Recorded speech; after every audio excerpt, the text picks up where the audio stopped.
Folks, if there's one thing that you need to know about me, it's that I love reality television. Survivor, The Real Housewives, Love Island, all of these shows make me sweat like a jar of pickles in the hot sun. Due to my passion for reality TV, I've seen a lot of crazy things. I've seen Mary from The Real Housewives of Salt Lake City get married to her step-grandfather just because it was in her grandmother's will. I've seen Jenna from The Challenge get into a fight with her cousin where the insults thrown around were far too specific to not be true. Boyfriend that only is back with her because his ex-girlfriend has short hair. I've even seen a man on Survivor valiantly give up immunity only to be brutally backstabbed by the person he was trying to save. Twice. But none of that compares to the absolute insanity that was the Big Brother Canada Season 1 finale.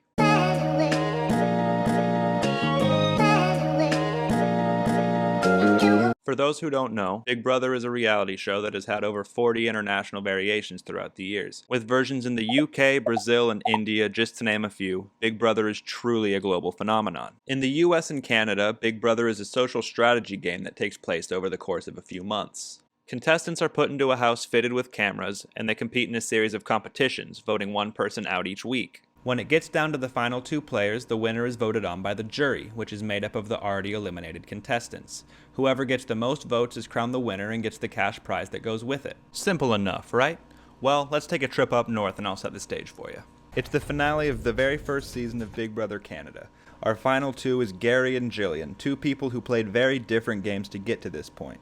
Gary was a player who was on the bottom of the numbers for pretty much the entire game. He even got voted out at one point, but he was able to win his way back into the house. Jillian, on the other hand, was in power for most of the game. She had a romance with another player, and they formed an alliance around them that helped carry them through the game. Now, our jury is made up of 7 people who each have mixed feelings about our final two. The players on the jury are Emmett, the cowboy that also happens to be Jillian's boyfriend; Tala, a woman who was working closely with Emmett and Jillian during the game; Andrew, a man who was working closely with Emmett and Jillian during the game; Peter, a Big Brother superfan who has very negative feelings about Jillian; Topaz, Gary's best friend in the game; Alec, Topaz's boyfriend who will likely vote however she does; and AJ, a man who was not close with either Gary or Jillian but admired Gary's underdog story. It should be simple, right? On paper we have 4 clear votes for Gary and 3 clear votes for Jillian, which makes Gary the winner. Right? Well, obviously not, or I wouldn't be trying to tell you that what's about to happen is crazier than a grown woman yelling this And my dad owned something it wasn't Angelic. Yeah, I'd be have a set job. at a family member. So the lovely host Arissa starts to go through the votes for a winner, and at the beginning it all goes exactly as we would expect. Emmett and Tala voted for Jillian, Alec and AJ voted for Gary, so we're tied at 2-2, and 2 of the remaining votes should be for Gary. Especially Topaz, his best friend. Right?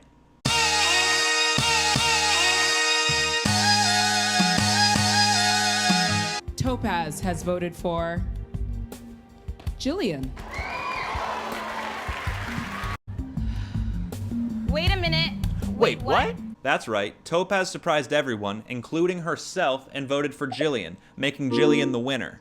But why? Gary was her best friend, and she even said this while casting her vote. My vote is 150% secure. 150%.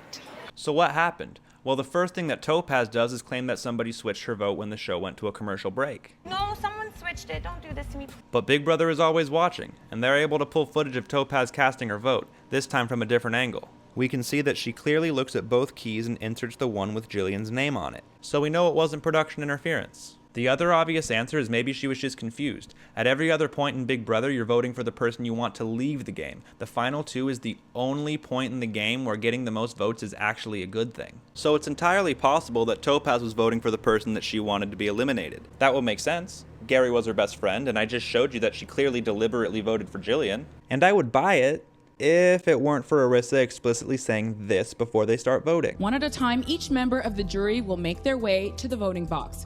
They'll enter a key with the name of the person they want to win. Again, you're voting for who you want to win. Also, can we please all just take a second to appreciate that Arissa immediately realizes what happened and has to stop herself from laughing? And Emmett is in the back celebrating for Jillian as well?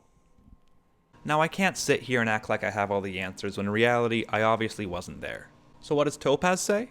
Well, right after Jillian was crowned the winner, the entire cast was doing press interviews in the backyard of the house. And apparently Topaz only completed one interview that night before she began crying and shaking. She had to be escorted from the backyard without doing any other interviews that night. Thankfully, she does reappear the morning after doing this short interview.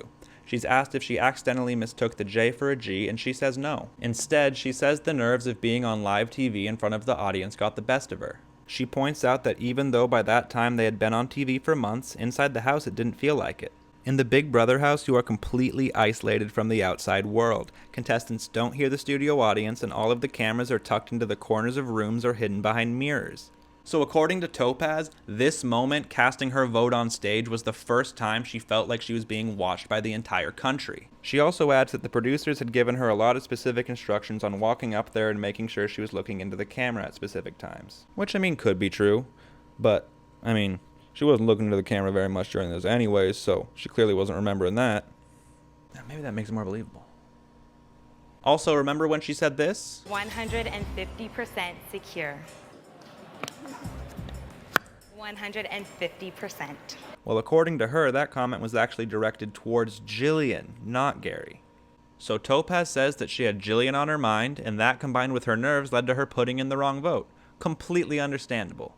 Absolutely insane that it happened, but completely understandable. And that's not me just saying that. Even Topaz says that she thought it was a joke at first because she knew there was no way she would have intentionally voted for Jillian. At first I thought it was a joke. Like when I was like, excuse me, so I was just like, oh, someone switched it. Like, you know, tell me now because I'm getting upset, like somebody let me know. It truly was just an accident. A faux pas, if you will. But this is a faux pas that is now permanently etched in reality TV history. One that is so significant that I am still talking about it almost 10 years later.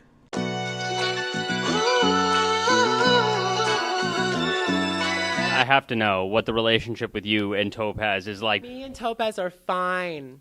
We're fine. I love her so much. I don't hold grudges. I mean, I always look on the positive side of life, and I think that everything happens for a reason.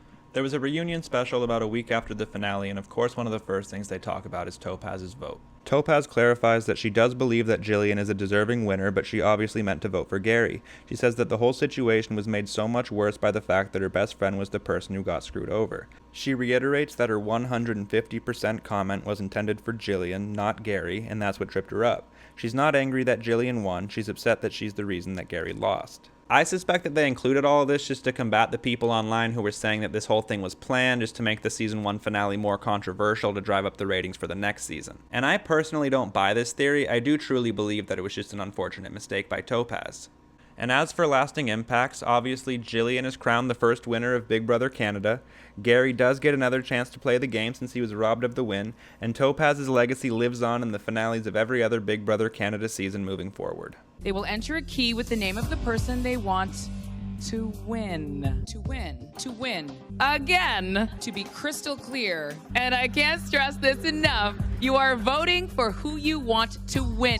To win season 5. Just to be clear, you are voting for who you want to win. Wait a minute.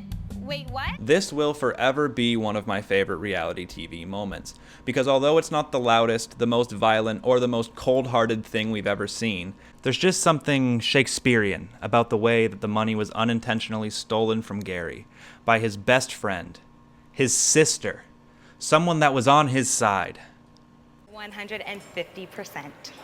Now, I don't normally get to talk about Big Brother Canada in my daily life, but this is truly one of the best reality shows that's on TV right now. If you can get your hands on it, if you can get a subscription to Paramount Plus, I would highly recommend logging in and watching all the seasons, okay? The casting is always phenomenal. Everybody who plays always seems like they're there to win, which is something that you can't always say about the version in the United States. They are 10 seasons in, and this show truly only just keeps getting stronger. It has produced some of the most iconic reality TV moments of the last 10 years, and if you need a new show to binge, I highly recommend checking it out. But that's all I got for you today, guys. Thank you so much for listening to me ramble about my favorite reality shows. Make sure to like, comment, subscribe, all that YouTube nonsense, and I'll see you guys next time. Peace.